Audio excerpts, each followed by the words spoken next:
It's the perfect hour, and the stars are aligned. These conscious superstars are here to brighten your day.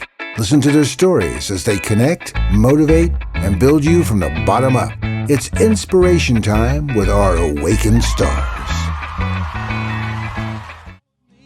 Good morning. Welcome to Awaken Atlanta. I'm your host, Shannon McVeigh. This is Tim Wright. We are going to get into some spiritual teachings of astral projection with Joshua Tongol. Or how about we just hear about his story so we could practice it ourselves? Yeah, it's okay. Right. If you think you say it better than I say it, I just got people motivated and then you talk.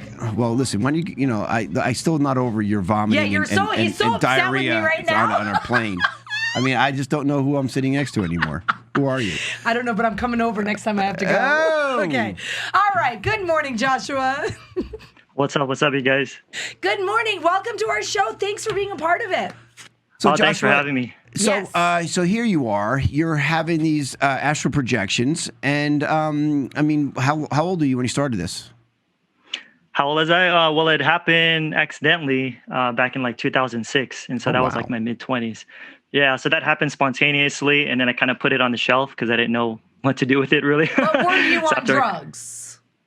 Absolutely not. No, I was not. Oh, you were not? Okay, good. I was not on drugs. A lot of people are chiming in saying they've done it, but they were on drugs because you don't need drugs to do this. No, you don't. Absolutely not. So I mean, that's just my thing. Walk us through it. Like what happened to you the first time and how we master it. How did you master it? Everything. Tell us everything. Jesus. Sure. So first I started vomiting projection. No, joking. No, so what happened? He'll never forget you. I know. In fact, nobody will ever forget you. Whatever. Just so you know, Philip wrote, we love you guys. No false scripts. The only talk show I want to see. You're welcome. There you go. All right, keep going, Joshua. There you go. Yeah. So, I mean, ever since I was a little kid, I was actually interested in it, like in near-death experiences, because my mom used to tell me stories when I was a kid of people going to heaven and, seeing Jesus and things like that. And so as a kid, you're not really skeptical of those kind of things. And so I've always been open to that. And then I kind of went through like a skeptical period where I didn't really believe any of that stuff for like 8 years. I was pretty like aggressive, like very critical of it.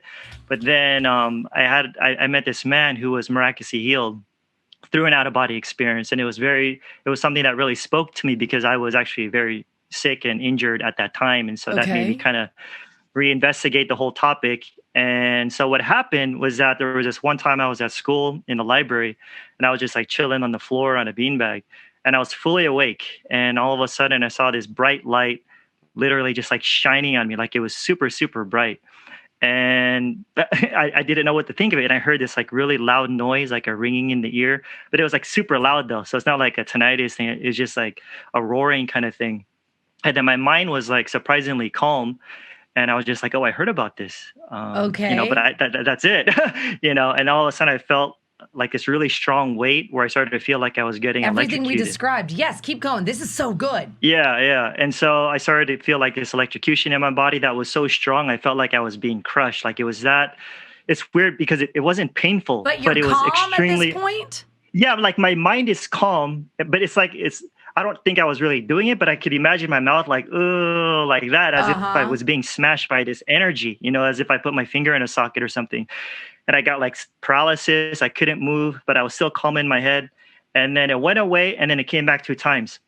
So nothing happened at that point. That was just like a weird, strange experience. And I'm going to connect it eventually. So not too long after that, I was in the library again. There's something about this library. I was on the beanbag. I was on the beanbag. And then all of a sudden, the same thing started to happen again. I started to feel these vibrations, this electrocution. But it was so weird because when I was laying in the aisle, I closed my eyes and I literally ended up in the other aisle, like literally. What? And I was like, I was like tripping out and it was weird, but my vision was very dim. Like it was hazy. But you weren't physically in the other aisle. You were consciously. Like astral. Yeah. My consciousness. Okay. So, but the thing was, I still wasn't familiar with astral projection. I was only familiar with near-death experiences where people have to get in a car accident or you're in an operating table or something. So astral projection was still something I didn't really understand. And so once again, I put that on the shelf.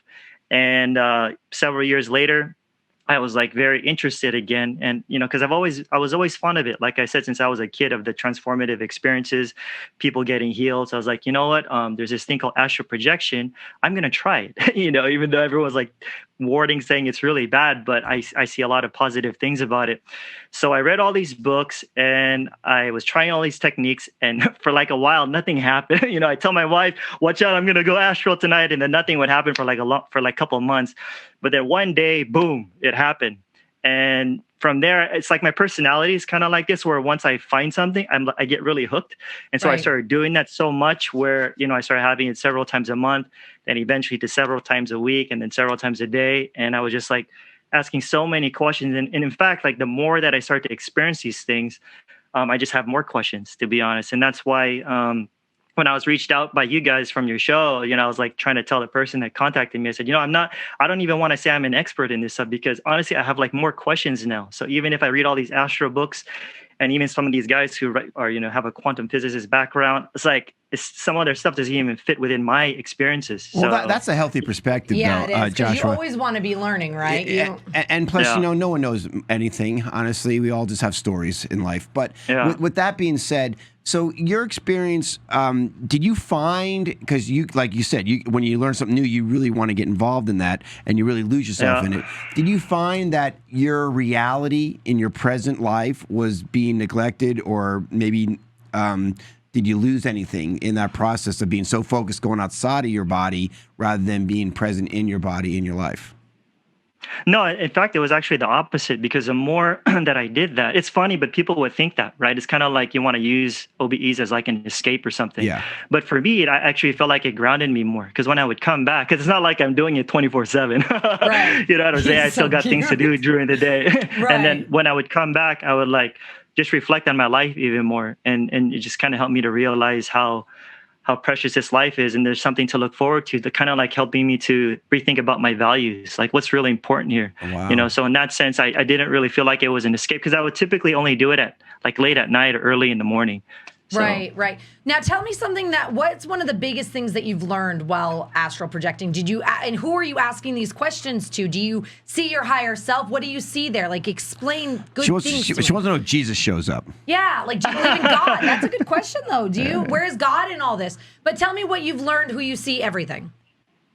Yeah, so it's interesting because I do have a religious background, and so I think the afterlife and the metaphysical world wasn't really hard for me, at least for the most part. And so I was never really afraid to die. But I guess, I know it could sound like a simple answer, but for me, when I was having these experiences, it just kind of solidified the belief for me that, hey, there's more than this quote unquote physical reality. And so, I have a lot of different types of experiences that were very emotional, some that were very neutral. Did like anybody I didn't really tell feel you much, anything that's like near-death experiences? Like, some people come out as prophets, or they have prophecies. Did you hear anything like that? They have psychic experiences. Yeah. Did you have anybody tell you anything that like really benefited you in your life? I mean, nothing that I could notice that was like too deep. Like I remember there was one account where this person told me how to astral project, even more. So I was like, all right, there you go. Okay, but what so about astral project. What about like lower vibrations? Were you ever afraid? Were you ever around somebody that kind of scared you? She wants to know about the demons and the attachments. You always came out just asking questions, and it was always for the better for you, the best. Yeah, surprisingly, I was always 100% positive. Every single one of my out of body. Well, you never had a bad trip then.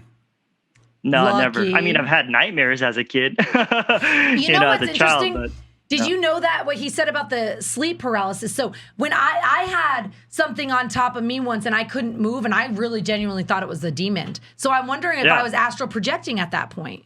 Yeah, because no, it was a demon. No, I'm joking. It would explain a lot, though. But so what are the benefits? What are the benefits of doing this? Yeah, so the benefits, at least for me, right, like once again, is like it kind of solidified the belief in the afterlife and the non-physical world, so to speak. And also for me, because I did grow up in a religious home. And so you could imagine me always going to church every week and hearing sermons about heaven and hell and demons and all those things. But once I started having these experiences, it really kind of put me in a place to be, I don't want to be too, I mean, it's like where I'm more critical in a way, I could question people more, because like I would imagine after these experiences that if I heard a preacher just, he got his, he has a PhD or whatever, he got his theology degree or been in ministry for years, and he's preaching from a religious text, And if he starts talking about the afterlife, about so-and-so goes to heaven and these other people go to hell, my question would be, how the heck does that person know? You know what I'm saying? Just because they study the Greek and the Hebrew, so they're so dogmatic about so-and-so is going to burn in hell forever. So when I started having these experiences, it kind of just made me like, well, if they had an out of body experience, then granted, we could have a conversation about it. But now that I start to look at and I'm guilty of that because I studied theology for most of my adult years. And I was like, man, a lot of it was just knowledge instead of experiential knowledge. Yeah, it's funny. The older you get, the more you realize how beliefs are very limiting for the spirit. The religion part of beliefs. So let me ask you a question, Joshua. Have you heard of remote viewing? Yeah, I have. Okay. What is it? Remote viewing is similar to astral projection or out-of-body experiences, but it's just these a lot of times you have to be very sensitive or psychic in nature. But they literally could have an out-of-body experience in this reality, because a lot of times astral projection takes you other dimensions, other realities, right? Okay. But in this reality where you could actually go to it, like I could go to Josh, I could go to your house. Come on over. I could go visit your house while you're at your house while I'm sleeping at my or house. whatever. Okay. I come into your bathroom. That's creepy. You could watch me. I could watch you, and I could watch what you're doing. I could describe things of what's going on in your bathroom. I'm going to protect myself from that. I could see you doing number 2. So when you feel like somebody's watching you, somebody probably is. Literally, well, that's probably, in a way, somebody can be doing that. So you can spy on people. Do you think that's true? I bet that you can protect yourself. The other person probably has to be open to it for you CIA to do that. just came out admitting that they had remote viewing sessions going on a handful of years ago about that. But my question to you, Joshua, is this: I'm going to do it then. If remote viewing is accurate or is true, that means it can be proven, because that's what they say in remote viewing. Like I went to your house right now and I looked on one of your nightstand and I saw a book that you're reading, and I called you up on the phone in wake state and I said, "Is there a book of astral projection on your nightstand called this and this and that?" And you'd be like, "Oh my God, yes." That would not be proof. Well, everyone has this book. Come on.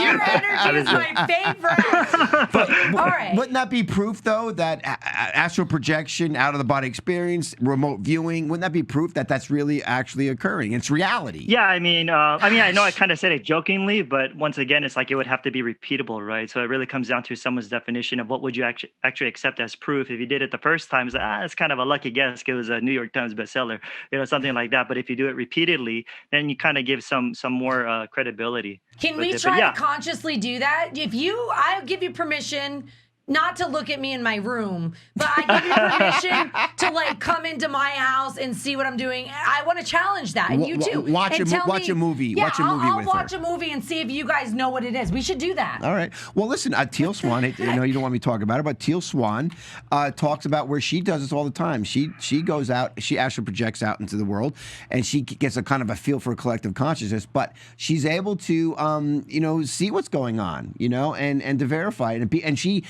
does meetings with her friends. They all go hang out with each other, have astral projection parties. I don't buy it yet because probably why you buy this, but you don't buy what Teal would say. I think I do kind of buy it. I think it's the fear that holds me back, because we don't even understand how amazing we are as humans. We don't even understand the power we have, right?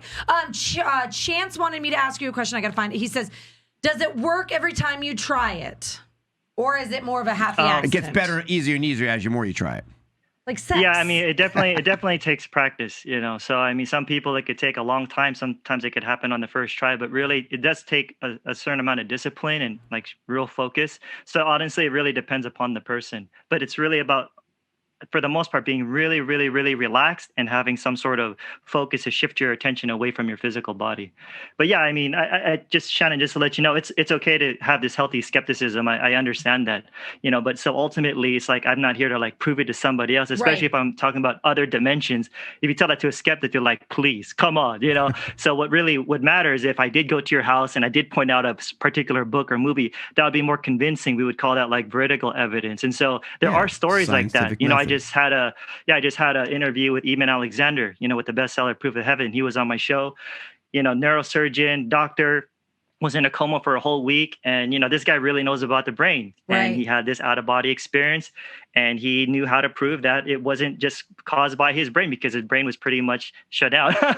Or that famous story from back in 1977. It's a famous blue sneaker story. I don't know if you heard of this, but back in 1977, there was this woman named Maria who was in a hospital in Seattle. And she had an out-of-body experience when she was on the operating table. And next thing you know, she was floating around the hospital. And when she came back, she told people about this blue sneaker that was up high on the hospital building. And so people were like, what? They were kind of skeptical of her. And this social worker named Kimberly Clark Sharp, I believe, she was looking for her. She went to the bottom floor. She's looking, nothing. She went on the top floors, and she found a blue sneaker on the third floor up high, outside on the window ledge. So you could imagine, so that's not something that you could see from the ground. You'd have to be up top, like a helicopter aerial view. And then you have that. You have other cases of other people. There's a whole bunch of stories. But for me, yeah, go ahead. No, it's our logical minds that want to discount it or shut it down, because it's almost like we're in fear. We want to hold ourselves back because we're not ready for it. But what do you think happens when we dream? Do you think that when we're dreaming, we're going to other dimensions? Yeah, so this is where I kind of differ from some astral people who like to make these fine distinctions between dreaming, lucid dreaming, astral. I look at consciousness as pretty much everything, because that's what it really comes down to. And I like what this one author was saying about how imagine consciousness as like this rainbow colored expanse of silk. And so you imagine this rainbow colored expanse of silk, and then you're like, okay, here's this one particular color. You grab some scissors, and you're like, snip, snip. All right, this color is going to be dreaming. Here's another color, snip, snip. This is going to be astral, snip, snip. This one. So, and you're separating, when in reality, consciousness is it's all woven from the same fabric. And so if you try to get too fixated on this is lucid dreaming, this is astral, OBE, consciousness is everything pretty much. And so we kind of move in and out of it, believe it or not. Like you're fully awake now, except it's early in the morning. But then you can start daydreaming, and then you're in another state. You're like a sleepy state. Yes. So we're always moving in and out in different states. So it's like I try not to move, try to create these real hard distinctions between it, because we're always moving in and out, even when you're quote unquote astral projecting or astral vomiting, whatever. Little kids, first 7 years, they're in theta brain activity, theta state of mindset, right? And so that's why you don't remember a lot when you're a kid, because that's a different state of mind. You were in a theta. Yeah, it is. Now we're in beta. It makes you take them more serious when they say, "Mama, there's somebody in my bedroom." Exactly. It probably really is, right? Well, their invisible friend. Yeah. Ugh. Yeah. So I mean that's part of reality. So why are we teaching this in schools, man? Why aren't we teaching about consciousness? Why are we not teaching this in schools? Really? Somebody answer the question. I don't know. Somebody answer the question. All right. What are some... Why are we learning trigonometry? How stupid. Have you ever heard of anybody being stuck in astral projection and not being able to get back to their body? Cut the cord. There's a silver lining cord that when you leave your body, that you cut that cord. Have you ever heard of anything terrible happening to somebody in astral projection? Give me something negative. Give me something drama. He's not a negative guy. I know. He's so nice. It's funny because my recent video, believe it or not, is about how to return to your physical body in the astral. So I was addressing the whole question of, can you get lost or can you get stuck? Because that's actually one of the biggest fears I get from people who message me or comment on my YouTube videos. Here's a simple thing. It's what Tim was saying. It's so easy to come back to your body. It's actually harder to stay out. So you do have something called a silver cord. So you could think of it as like an umbilical cord with your astral body connecting to your physical body. You're kind of like tethered to your physical body. So even if you're out, no matter what, you're going to come back. The only time the cord is going to be severed is at death. And so you could think of that as like a permanent projection. So technically, Shannon, you shouldn't be afraid because you're astral projecting every single night. You're just not consciously aware of it. Okay. All we're doing is just keeping our mind awake, and you're like, oh, snap. What's going on? My body's asleep. My body's paralyzed. But then here I am. I could see stuff. I could start doing things. I could go through objects. But you're doing it every single night. And in fact, you're dreaming too. So I mean, that you can look at that as kind of like, in a way, a version of it. But it's just you're not conscious of it yet. So you're always engaging in different realities. That's why for me, I like to look at dreams, all of these things as different realities. I don't just like to say, it was just a dream. Right. I love that. I'm going to do that consciously. Go ahead. And Joshua, this is where I think we go wrong as society, because we're not teaching this to little kids in schools. They go to school and learn about astral projection and learn about our consciousness, which I think is a must, and we need to have that these days. But because we're not, what happens is we become so now dependent on technology. We let technology be taking us to where we want to go, like the internet. We're on technology. Right. But if I'm learning and developing my own astral astral projection skill set, let's say, right? Human being, a spiritual experience, wherever it may be, I could project you here. Who knows what I could do without using technology? Don't you think that technology is ripping us off from learning this aspect of how dynamic and phenomenal being a human being is with the telepathy and everything else, that we don't explore that because technology is stopping us? Absolutely. I mean, so it's a double-edged sword, right? So there's always pros and cons to everything. And so it's so true. When I'm in the astral, for the most part, with certain exceptions, you do communicate telepathically, right? Like I notice that I'm not even moving my mouth and the person's not moving their mouth. But then you look at like back in the day, before there were phones and all that, you could pretty much bet that they were communicating telepathically, sending messages, having visions, this and that, because they're trying to communicate to people. But yet, since we have the cell phones and internet, we just get kind of like lazy, but it's a double-edged sword, right? And I also think that, they talk about technology being the Luciferian, like CERN being the Luciferian agenda. But think about that. If there's energies that want us to only focus on technology, which they can control, and us not develop our own skill sets of astral projection, that would make sense to me. Okay, but what you're saying is interesting to me only because of where you are with meditation. Yeah. You want to bring in technology to make you put on your head and you'll meditate for like 8 hours when it's 20 minutes. So you're kind of a hypocrite. Well, of course I'm a hypocrite, as you are too. However, my point being is, if we weren't so dependent on technology, we could be exploring that other aspect of ourselves. All right. Like if we didn't have attention deficit, you and I didn't have attention deficit, we'd probably finish a conversation. We also wouldn't have a damn show. Now, let me ask you this. People are saying Hicks babies and indigo babies. Are you familiar with that? I have no idea what they're talking about. Yeah, but I don't really get into much of that topic, but I am familiar with the idea. So okay, yeah, if you're not too much to say about it. Talk about it. So I think that's fascinating what you're doing. So give us a recommendation. We got a few minutes left here. Give us a recommendation how somebody who's hearing this for the first time, Joshua, how they could get started to have an astral projection experience. Okay, so basically, it really depends on the particular person, right? Because a lot of people say what's like the technique to do it. And really, it's a subjective thing because everyone's different. Some are more auditory, some are more visual, some people like to feel. And so I'm just going to share which one worked best for me. That still works best for me even to this day. And I give credit to a guy named William Buhlman, where this is something called a target technique.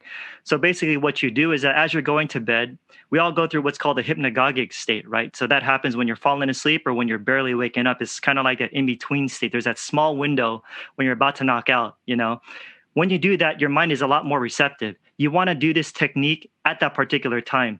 Because typically when you're like fully awake, your mind argues a lot, right? Your conscious mind's like, this is boring, or this is, I'm tired, I'm thirsty, or whatever. So you got to make sure that you're in that hypnagogic state. What you want to do is that you want to find either a person or a particular place or a certain object that's very familiar to you. And maybe it's even better if it has like some sentimental value to you. And it's even better if it's within close proximity to you where you're able to touch it. You could kind of like feel the material. If it's a rose, you could smell it or whatever. Here's the point is that what you're doing is that if we're pretty much, if it's all about consciousness while you're in bed, you want to shift your awareness to that particular object. Let's just say it's in your living room, like it's a particular vase or something, or vase, whatever how you pronounce it. And then what you want to do is put a phone number up on the screen. You want to imagine it, and you want to be able to, just be so present where you could feel the texture of it. You could feel how smooth it is, or if it's cold or whatever. And what you're doing, believe it or not, is because everything's about like points of awareness, is that you're shifting your consciousness away from your physical body. And what's going to happen if you're successful at it is that all of a sudden you're going to be right there. And so that's why it was for me as well. When I was doing it, I was very familiar with my parents' home back in America because I'm in the Philippines right now. And, since I've been there for so many years, I know what it's like in their living room, the couch. I would just imagine the couch, like the design, how it feels, how soft it is. Next thing you know, boom, I was there. Right. And like in a split second, yes. And then when I thought about my home here in the Philippines, boom, I came back. So how empowering, how empowering is that? I can do that. But what if, okay, but what does it say? You're focused on something that's comforting to you. What does it say if I do that or people like me do that and it's more negative and scary?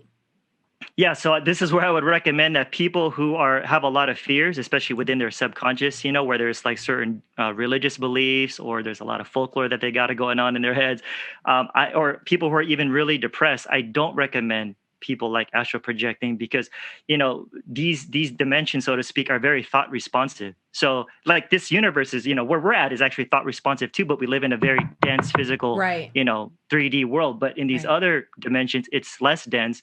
And so things happen a lot quicker. And if that's the case, if you have a lot of negativity going on in your head where you're like super depressed and negative and angry or violent, your subconscious will become your reality. That's what could be the scary part. And so for me, I have a very positive view. I don't believe in all these like negative things. That's why when I go out there, I don't experience it. But it's funny, you see a lot of religious people who have a lot of fear-based dogma. They have a lot of the hellish ones. Right. Why is that? Because your subconscious, that's what projects. And so that's one of the things where you really have nothing to worry about. That's why some people have demon experiences. And because you're handing over your power to the church, almost to religion. Exactly. And my point is, when you die, your experience is going to be how you perceive death. So if you believe heaven and hell scenario, you're going to experience the heaven and hell scenario. Yes. And if you believe in past life scenario, you believe that some people will go to hell just because they're afraid of it? No, because they believe that to be true, and your thoughts create your reality. So whatever you experience in the afterlife is what your beliefs are before you die.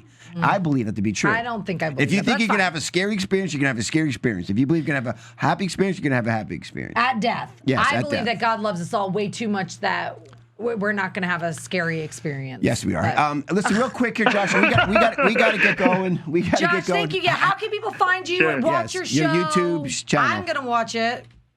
Yeah, just my website is joshuatongol.com, and then I have a YouTube channel, podcast. You just search my name, and then I'm pretty much everywhere in social media. So great. Well, you are fantastic, Joshua. Love your energy. Thank you guys. Love what you're doing. Love you guys' so energy. helpful. Your laugh brings joy to me, man. Absolutely. It makes me live. Thanks. Appreciate that. Those that are still with us.